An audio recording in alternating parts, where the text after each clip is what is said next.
വയനാട് മുണ്ടക്കൈ ഉരുൾപൊട്ടലിൽ ഉപജീവന മാർഗമായിരുന്ന ഓട്ടോറിക്ഷ തകർന്ന വിഷ്ണുവിന് സാമ്പത്തിക സഹായം ലഭിക്കുന്നു.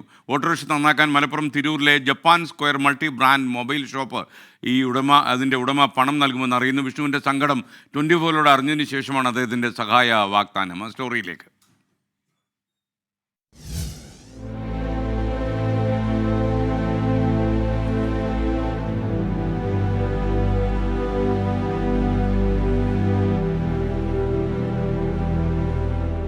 വിഷ്ണുവിൻ്റെ ഏക വരുമാന മാർഗമായിരുന്നു ഈ ഓട്ടോ. ഉരുൾപൊട്ടലിൽ ഓട്ടോയ്ക്ക് കാര്യമായ കേടുപാടുകൾ സംഭവിച്ചു. ഇതോടെ ആളുകളെ കയറ്റി റോഡിലിറക്കാൻ സാധിക്കാത്ത അവസ്ഥയായി. പുതുതായി നിർമ്മിച്ച വീട് പൂർണ്ണമായും ഉരുളെടുത്തു. ദുരിതാശ്വാസ ക്യാമ്പിൽ നിന്ന് കഴിഞ്ഞ ദിവസമാണ് വാടക വീട്ടിലേക്ക് മാറിയത്.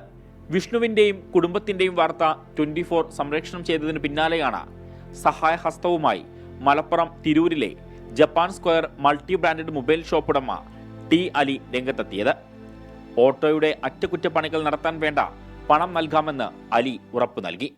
ഞാൻ വയനാട്ടിലെ ദുരിതം അനുഭവിച്ച വിഷ്ണുവിനെ സഹായിക്കുന്നതിന് വേണ്ടി ഈ 24 ചാനലിലൂടെ മക്കൾ കണ്ട ഒരു സംഭവമാണ്.